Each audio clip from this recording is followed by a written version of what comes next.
Hello and welcome to the Wisdom and Knowledge broadcast. I'm your host, Jason Hebner, and we're here today to talk about personality. I did something different today. I'm glad you're here, by the way. Glad you're here watching the video and all this. I did something different today. I went out and around the house and I got some perfect illustrations for some of the difficulties that the S dominant people have and the N dominant people have. S and N, what's that? It's part of knowledge. It's part of what people, their knowledge base, what they know. And so N dominant people put a lot more emphasis on intuition. And sensing dominant people put a lot more emphasis on the five senses. So this video is going to take us outside of my house. We're going to walk around a little bit and talk about sensing and intuition, some of the troubles it has. Now, I'm an ENFP, okay? And whether or not you understand what that means, basically it's just going to be talking about some of the troubles I have as an NF dominant person and some of the troubles I see in the sensing dominant people. We'll watch it and you might hopefully catch along what I'm talking about. All right, here we go. So here we are outdoors, and we are gonna show a little bit about the difference between intuitive dominant people and sensory dominant people. Now, I would suspect that the sensory dominant people are saying, oh cool, there's some flowers back there. And if the intuitive dominant people see them, they think, what is the point of that? They might think it's nice. But in reality, by and large, they're kind of like, what's the point of that? It's beautiful, but what's the point of the broadcast? This is my wife's flower garden. She's an ISFJ. Now, contrast here. A little bit of contrast. Intuitive dominant people have this problem. In particular, I can speak for the NF dominant people. That's intuitive with values. Intuitive with values really want to work on relationships. Intuitive with logic want to work on systems. So if you're an NF, such as myself, I'm an ENFP. You know what the bane of life is? I'll show you one of the banes of life. Here it is. Rot. Rot. Why? And how can I avoid this ever happening again in my life? So I think to myself, oh, steel. Steel would be good, wouldn't it? No, not steel. What does steel do? It rusts. Well, what can I do that over long periods of time, I won't have to deal with it? S-dominant people tend to look at that rot and say, well, Jason, you just have to manage it. You just have to you just have to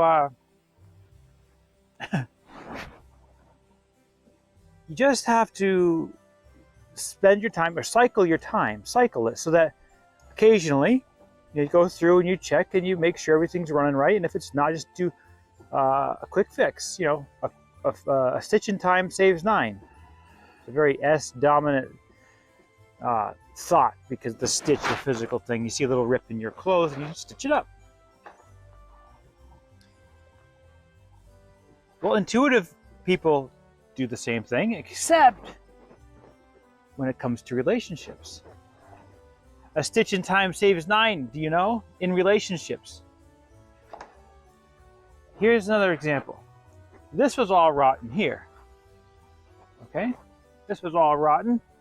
But my cousin Joel, who's a carpenter, if you need a good carpenter, Joel's a great guy,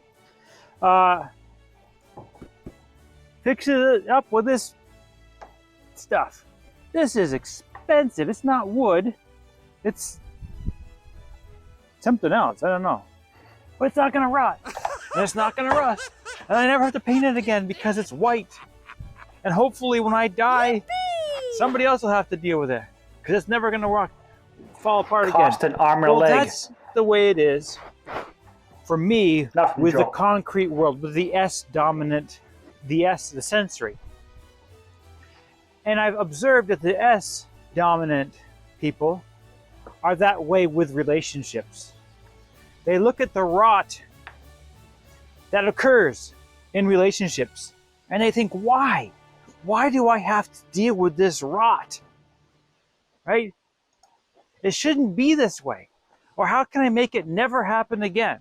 I know. I'll do this type of relationship or I'll do that relationship so that I don't have to deal with the relationship later. It should just run, right?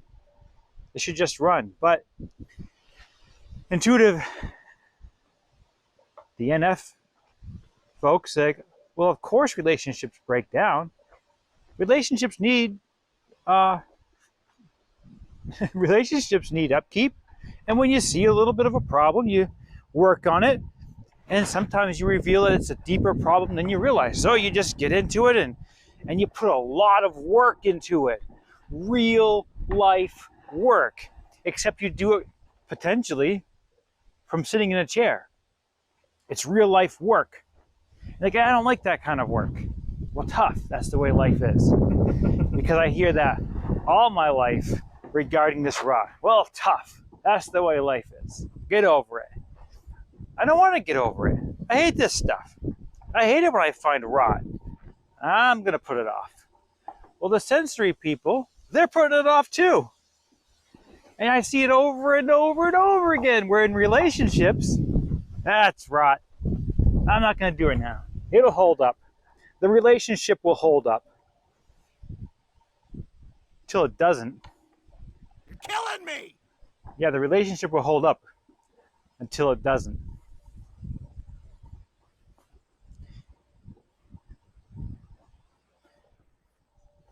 Whew. This door's got some rot to it. It'll hold up. It'll hold up until it doesn't, right? It's called teamwork. I'll pause it for a second right there.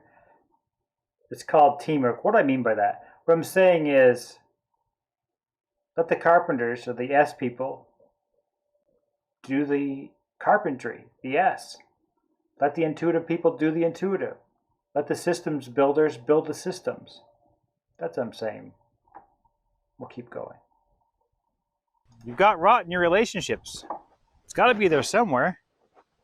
Yeah. And you might be able to build it with a stronger material. Yep. I'm sure you'd like that. But it costs you. It's not cheap. That's for sure.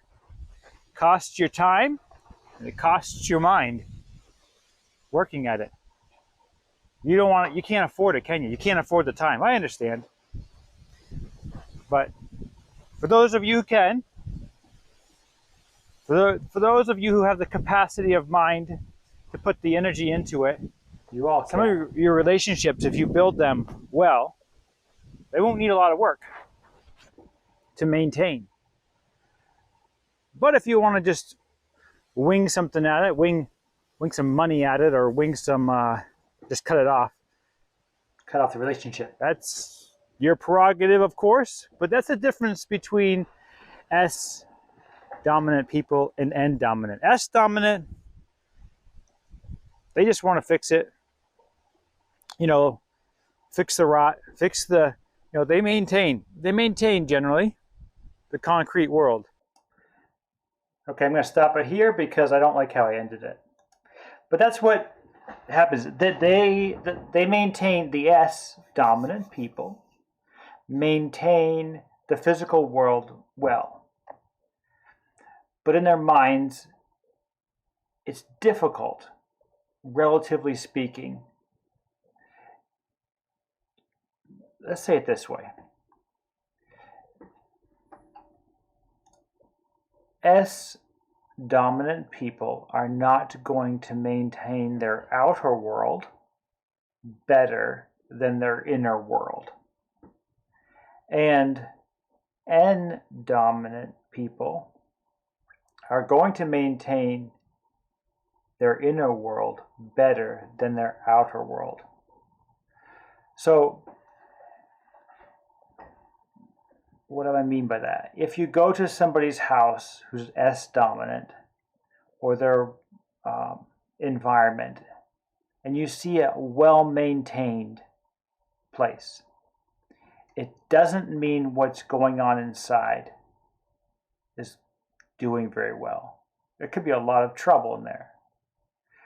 But if you go to an intuitive person's house and everything is well maintained, there's a good chance it's being well maintained in here, because it is really hard for the S dominant people to maintain the outer world. Why? That sounds ridiculous, doesn't it? Well, it's not. They care. Their emphasis, their energy is directed towards intuition. And their sensing is secondary. So when the secondary is taken care of better or well, then you can expect that the primary is being taken care of. Over here, if the secondary is intuition, you don't know exactly what's going on when the outside is, if the outside is taken care of well, it might be the case that the inside, the intuitive part is taken care of well, but you don't know necessarily. It actually takes intuition to figure that out.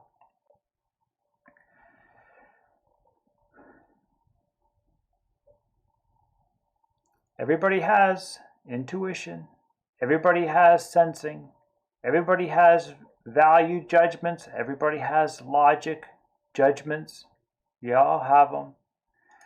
But you do not have all 8 functions evenly balanced, where you do each function equally well. You don't. You just don't. And you do some really well, and you do others pretty poorly, relatively speaking, not to one person to another, but within yourself as you apply these. Okay? So here's what I want you to take away with this. Well, I'm actually not quite there. Let me give you another illustration, if I haven't belabored it enough. This is what's going on. The sensors can see this, and now maybe not you in particular, but we'll picture a carpenter. A carpenter gets to this stage, and he's like, I know what I'm doing. I got to put the insulation in, and I got to put the siding on, and I've got to do this and that, and he knows the steps, right? But to me, as an intuitive dominant person, I know the meaning, I know the purpose, I know all those things, but the actual, there's a lot of work left on this project, it looks like. And that type of work, I don't have a healthy appreciation for it. A proper appreciation. And a similar thing here. It's disproportional. The appreciation I have for this is disproportional.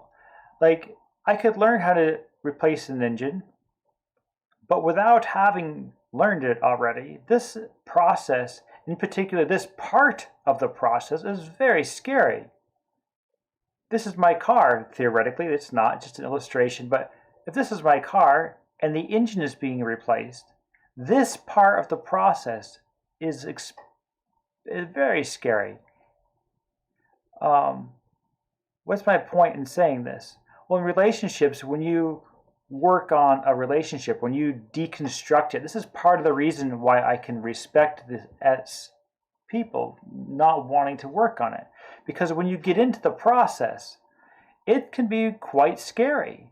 I got to rip apart these thoughts that I had and rip apart these presuppositions.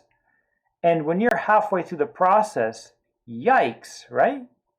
Or if you're going to rebuild a relationship from ground up, you're like, okay, we got to start over.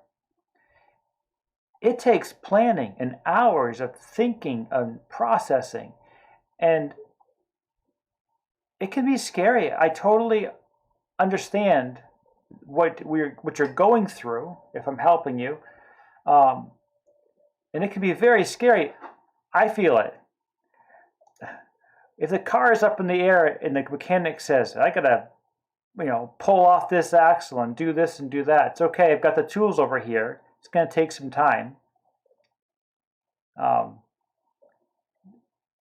got to trust the guy a lot because he's exposing my car to harm. And if you pull it apart, you better be able to put it back together. It's the same thing with relationships.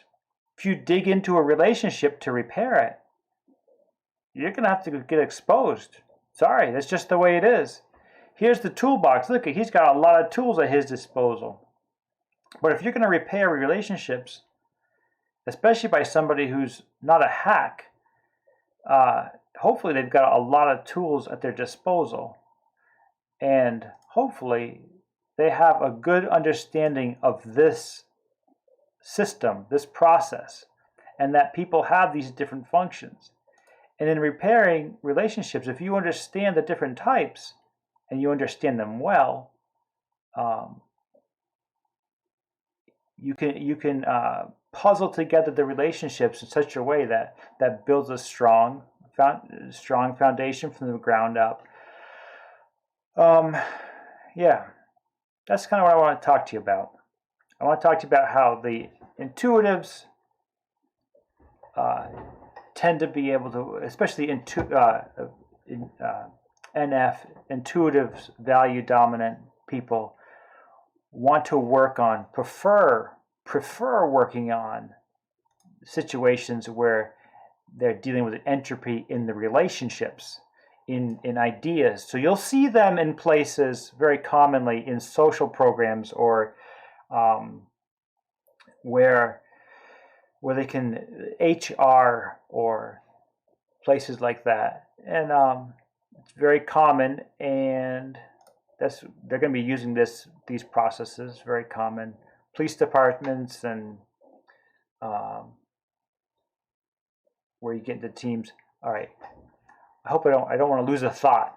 All right. We've got the thought. The thought is sensing versus intuition. Entropy is a universal trouble for all of us to deal with. Sensors like to deal with it in the physical. They like to work on it. And then they see the result, like mowing the lawn or something. The weeds are growing up and they weed the garden or they mow the lawn, right? And they see the reward of it. They see the reward. And intuitives like to see with the mind, effectively, the reward of their work. And they love that. And because they put more emphasis on it. Now, if you want to learn more about these tools, right, you've got to watch some of these other videos, okay? Here's my Facebook page. Here's one in particular you need to watch if you want to learn about the tools. If you don't, you can stop here. This is all I'm going to talk about for the end. This is the TI and TE function. You want to learn about it. Watch this video. It's funny, and it's only, It's only a couple minutes long. Like 2.5 minutes long. That's not too long. You got time for that at some point. And then right here, this is what I'm teaching you about this video. Okay, I want to play the video for you, but they need to get their credits. And so you just watch the video, read this, watch the video, then come up here and we'll analyze it together and kind of talk about it. You'll learn a lot. And when you learn that, you'll be able to see the TI and TE in each of these functions. And if you know your type, or if I've typed you, or If you've been typed properly, and that's key, there's a lot of ways to get typed wrong. So be careful there. But once you see it, then you'll see where it's placed in your function, or your spouse's function, or your kid's function, and you have a more effective tool in your toolbox. So watch those videos, and it will give you more. It'll make you more adept at using the tools. Okay. Hope you like the program. Hope you give me a like or some sort of comment. That would appreciate it. And thank you very much. We'll see you on the next video next Thursday at 8 o'clock. Take care.